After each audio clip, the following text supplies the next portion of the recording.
The following program is intended for mature audiences. A democratic republic of sports. The Sportsocracy with ESPN Asheville hosts Tank Spencer and Jeremy Greene. All right, gang, we have been teasing all week that we are going to have a very special interview for you this Friday, and it's so important that Jeremy actually came back from his vacation just so he could be here to talk to our next guest. He's going to be in town tonight. He's hanging out. He's going to be doing his comedy down at the Thomas Wolfe Auditorium. It is none other than the machine, Bert Kreischer, with the Berty Boy Relapse Tour at the Thomas Wolfe Auditorium. It is a pleasure to have you on with us, Bert. How are you liking Asheville so far? I have to ask you. I love Asheville. I've been coming to Asheville for a long time now. Me and Tom Segura, one of our best friends, moved to Asheville and started the Asheville Comedy Festival. And so we've been coming to Asheville for like 10, 12 years. All right, so you're not. This is not a new thing for you. You're coming in, and you know exactly how weird this place is. So we're good. Oh, I do know exactly how weird this place is. Oh well, I mean, we can't wait to see you on the stage at the Thomas Wolfe Auditorium tonight for this Berty Boy Relapse Tour. And what do you think? What should people expect? If they've never seen you before, they've only seen the Netflix specials, is it a different experience when there aren't as many cameras around?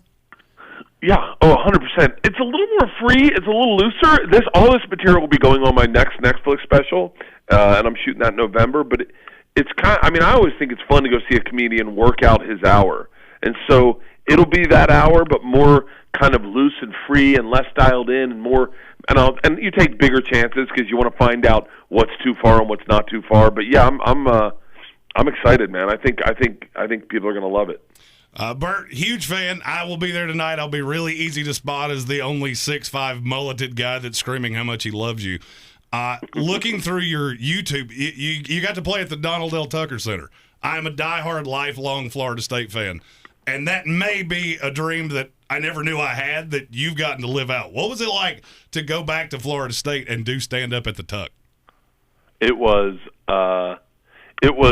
maybe one of the greatest life experiences I've ever had, because I left Florida State after that Rolling Stone article kind of persona non grata. Like they weren't in love with Bert Kreischer at the time, and I moved to New York, started stand-up, and I hadn't been back to Tallahassee in like 24 years. And to come back, I woke up in my tour bus, I rolled out of bed, and they had literally rolled the red carpet out for me. And they had a huge sign that said, "Welcome home, Berty Boy." And as I walked around the campus, kids were just shouting out their windows, "Welcome home, Berty Boy. It's great to have you back. We'll see you tonight." And to do a show at a place that I saw Nirvana play in. I saw Nirvana, I saw Bobcat Goldthwait, Adam Sandler. I saw all these people play there, and then to be on that same stage, and then at the end to bring up the spear and lead everyone in the chant, it was a dream come true. So I got to ask about the spear. So I saw that they gave you your own spear, and that's something that now I am. That's a life goal of mine. As somebody that I applied to Florida State, and I was persona non grata before the application even went through because I was too stupid to get in. Where does the spear live? Where does that go? I've been since I saw that video, I've been trying to figure out where I would put that. Where does that spear live for you? It's okay. So it's been tough because I put it in my man cave, but I wanted to put it in a place where I could pick it up every now and then. So at first, my wife put it up on the wall, and I was like, no, I can't get it down. And you want to, when people come over, you want to show it to them, let them hold it, because it's the real spear. It's got leather handles wrapped in it. It's got the head, real feathers. And so right now it's moving around different spots in my man cave. And so right now it's blocking a camera in my podcast studio because the feathers are good camouflage. But it's going to go. I think it's going to go right by my desk on the wall, and so I can take it off every now and then. You're doing better than I would, because that's actually that would be how I introduced myself to people. I would just carry it around the streets. Like, who is that crazy mulleted guy carrying a spear through the streets of Asheville? Well, it's hard to check on to an airplane. I fully believe that. Yeah, that's not going to fit into any carry-ons. Bert, one of the things that me and my wife are huge fans. I think during the shutdown when we were all locked away, I think my wife and I probably watched all of your Netflix specials and the Cabin Show and all of that more than we watched anything else. And we love the fact that you talk about your children, and it's so great that you know how much you love your children, but you can still talk honestly about how they are as kids. I kind of see that same relationship with my kids. And I wanted to ask you this, since he brought up the spear. Is that one of the things that Isla and Georgia are not allowed to touch? Oh, they can't touch it. They're not allowed in my man cave. There's weed in my man cave. I don't want them anywhere near that. Okay, good. I got mushrooms in my man cave. Can I say anything? Look, when they were babies, anything that was like adult, I used to put poison, don't touch. And so yeah, there's a whole room they're not allowed in. I think still one of my favorite jokes of yours is about the time travel with Isla and the time travel, and you were just so out of it that maybe it is real. Yeah, it's funny, man. That story was two different stories. When I first told it, it was two different separate stories, and I got drunk on stage one night in Calgary, and I messed the joke up, and I kind of combined them into one story, and it worked so much better. And I was like, oh my God. Like, that's why every now and then you got to get wasted before you go on stage. So it's funny you said that. That's one of the questions I wanted to ask you as a low-level hack comedian. And you said that one of your friends moved here to start the Asheville comedy. I actually think I know who you're talking about. How often do you go on stage and you have one idea, and by the end of your set you just go, wow, that's not really how I thought that was going to go? I think a lot more often than you think, because especially, when you're doing an hour, you sometimes things will come out odd, and you'll roll the dice on an idea, and then they'll kill, and you're like, whoa, I didn't see that coming. Like I told a joke about last night that I never told about. I bought an Oculus just in case I ever want to hit my wife. I can put it on and be like, oh, I'm sorry, I was playing a boxing game. But you as you tell it, you're like, it's a thought you had when I bought the Oculus, because you've seen so many videos of guys punching walls. And then you're like, and then all of a sudden it comes out, and you're like, is this too mean? And it gets a huge laugh. You're like, okay, well, we'll try it again tonight. Very good. Obviously, the machine is the joke that everybody goes to. With Bert Kreischer, if you're talking to somebody who doesn't keep up with comedy and you go, Bert Kreischer, and they go, who's that? The machine. Oh, yeah, I have heard that joke. It's one of the greatest stories, I believe, ever told in stand-up comedy. And now you guys have made a movie out of it. You were in Serbia, right, filming this movie? Yeah. I spent 3 months this past year in Serbia shooting the machine, and we sold it through Legendary. We shot it in Serbia, and Mark Hamill plays my dad. So it was an amazing experience. I mean, I think I count my lucky stars that I got to, let alone, first of all, that I got to make a movie. Second of all, that I got to act in a movie. And third of all, that I got to star alongside Luke Skywalker is a dream come true.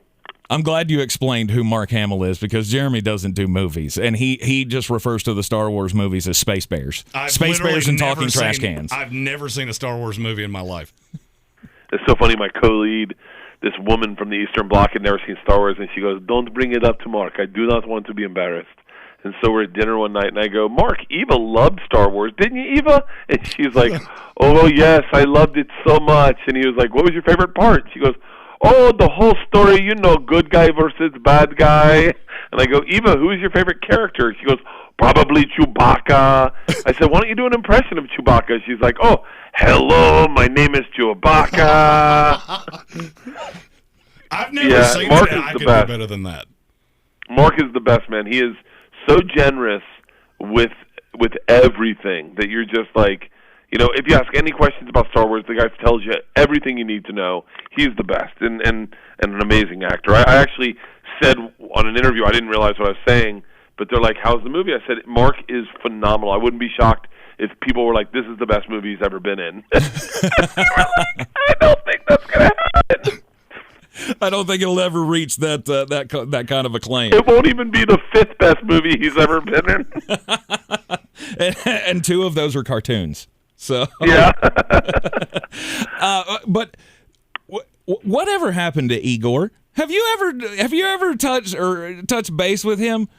Of the guy in the story. I mean, because I feel like that would be a wonderful reuniting kind of a story if it was able to come to pass. I have not, and I'm part of me wonders if he would like the story, if it would bother him that I mentioned that he's in the mafia, right? It would because he was in all fairness he was a very low level guy. He was watching a class full of kids for a month, 2 months. So it wasn't like he was like a hitman. And so the thing he did, and this is in the movie oddly enough. And one night we were talking. I said, "How'd you get?" It was actually one afternoon. I said, well, "How did you get involved in the mafia?" And he was like, they said to me, "Hey, you got to help me with this thing." And then I helped with this thing, and I got money. And next thing you know, that thing is the mafia. And he's like, "So you kind of help out and just do small things. It's just favors for friends." And you're like, "Oh." So I'd be shocked if he's still alive. He lived at a pretty fast clip. Yeah. But he was only, I ran into my teacher. My teacher from the class hit me up on Facebook, and we got on the phone and we talked. And she was like, "Yo, I'm in New York. When I come," and I'm like, "I'm coming to Madison Square Garden." I was like, "Come backstage, hang out. I'd love to talk to you. I'd love to catch up." And she was only 2 years older than me. When I thought she was like 35. So she was like 27. So is this the hot one? Yeah, the hot one. She's still hot. By the way, she's hotter now than she was in college. Oh, you gotta love when that happens. Oh, well, yeah, because it's like I'm married, so like a 50-year-old woman for me is sexy. Right. In college, if I saw her today, I'd be like, whatever, hard pass. Right. But she's hotter now because she's in college you have that freshman 15 that you carry throughout college. She's slimmed up. She looks great, and she's recently divorced. We ended up talking. We ended up hanging out all night, having wine. I hung out with her and her friends, and just kind of caught up. That's great. I have to ask you though. I mean, do you have to do the machine, right? Every show that you do, that's got to be your encore. I have to imagine. It is. It's what people. I mean, I think it's what people want to hear. And I have no problem telling it. Look, I grew up listening to Jimmy Buffett. Now, if I go to a Jimmy Buffett show, I want to hear Margaritaville. And so I understand that people are bringing friends out. I'm going to bigger venues every time I go into new places. So I know that there are new people that have never seen me live. And so if people want to hear it, I have no problem telling it. I was going to say, people will probably just get irate and belligerent if you didn't tell the story. I haven't told it one time. One time I didn't tell it, and it was in Columbus, Ohio, and the manager, Dave Stroop, came up to me, and he was like, "Hey, I'm giving you a heads up. There's some angry fans in the bar that are upset you didn't tell the machine." And I had to go out in the bar after the show and tell the machine to 150 people in a bar. So you mentioned Jimmy Buffett, and you mentioned Nirvana. So currently we are doing, every February we do a bracket to tie into March Madness. Ours this year is the overrated band bracket, and we have ruffled some feathers because my most overrated band was the Beatles and his was Nirvana. And when he said that, we do record this show with cameras, and that's the closest I've ever come to committing a crime on camera. Is there a band that you really love that never got the love widestream? But like for me, it's Creed. I still listen to Creed in 2022, and unabashedly so. Oh, yeah. My band that never got the respect, Blind Melon. Oh, yeah. Oh, yeah. See, now that's... Dude, Blind Melon's albums are out of this world. And they're only known for that No Rain song or whatever. Yeah. But I'm telling you, man, Changes is one of I want that played at my funeral. Oh, that's fantastic. It's so interesting you say that, too, because I was in the car with my wife, and my wife loves the Beatles. And the Beatles are, like, okay. I mean, like, I get it. But, like, I don't think they're that good. Like, they're not, like, best. I mean, and my wife, she almost drove off the road. She was like, "You can't say that about the Beatles. You can say that about the Rolling Stones. You cannot say that about the Beatles. They're the best band that ever lived." And I was like, whatever. I'm with her. I'm with Leanne. That's where I'm at. I never said they were bad. I just said they get this respect as the greatest band ever, and I'm only 34. So I hear the music and go, I mean, it's fine, but is it the most impactful of all time? I mean, my other one would be U2. If I hear U2, I will literally go out of a room, run away, get in my car, whatever I have to do. Yeah, I never owned a U2 album in my life. I never. Yeah, U2, the Beatles. There's a lot of bands where I just go look at them like, whatever. I'll take Wu-Tang. Yes, that's exactly where I'm at. I'll take Wu-Tang. So there's a running narrative on this show that my soon-to-be wife, we're getting married in May, we call her HWA, Hot Wife Amy. That is her name on the show. And I have always gotten flack for how much more attractive she is than me. So on our first date, which she did not know was a date, she got set up by a friend because I had seen a picture of her on social media. And we wind up at a table. Things are going okay. And then she asked for my Snapchat handle. Well, my Snapchat handle was @the machine. And as soon as I said that, she looked at me with this look that I realized I was going to have to go print keys very soon because this is now taking a turn for the good. That is awesome. That is awesome. That's so funny. My Snapchat handle, and if I say it, can you bleep it out? Yeah. Absolutely. My Snapchat handle is Mature audiences. Yes. So, and my daughter came out of school one day and she goes, "Dad, are you on Snapchat?" I was like, "I think I am." She goes, "No, I think you are." And some of the kids showed me your screen. And I was like, "Really?" I said, "I don't. What is it?" And she goes, "Well, you need to change your name because it's Mature audiences. okay." Sorry, honey. She was in 5th grade. Oh, no. That is so fantastic. You have been the thing that bound us. We're so excited to see you tonight. We will be present and accounted for. Like I said, I'll be the very large mulleted guy decked out in Florida State stuff, screaming, "I'm the machine" the entire time. All right, I will be waiting for it. Hey, why don't you guys come backstage and have a beer with us? I'm all the way in. I would love to, but unfortunately, I'm not able to come to the show tonight. We weren't able to get tickets. Oh, we can always hook that up. You guys are you guys have all the tickets. We wish. Not since the shutdown, especially and especially since how well this is going. I mean, you've had to add dates in just about add extra shows in just about every one of the cities that you're going to be stopping in on this Berty Boy Relapse Tour. You don't need me taking food out of your pocket. Well, I appreciate it. If you want to come back and have a beer, though, it's an open door policy. Please come back and say hi. Awesome. Indeed. I can't wait. Bert, thank you so much for taking the time for us. Awesome, guys. Thank you so much. I appreciate it. Thank you so much. Bert Kreischer, you can check all his specials on Netflix. And tonight at the Thomas Wolfe Auditorium, 7 o'clock start, it is the Berty Boy Relapse Tour.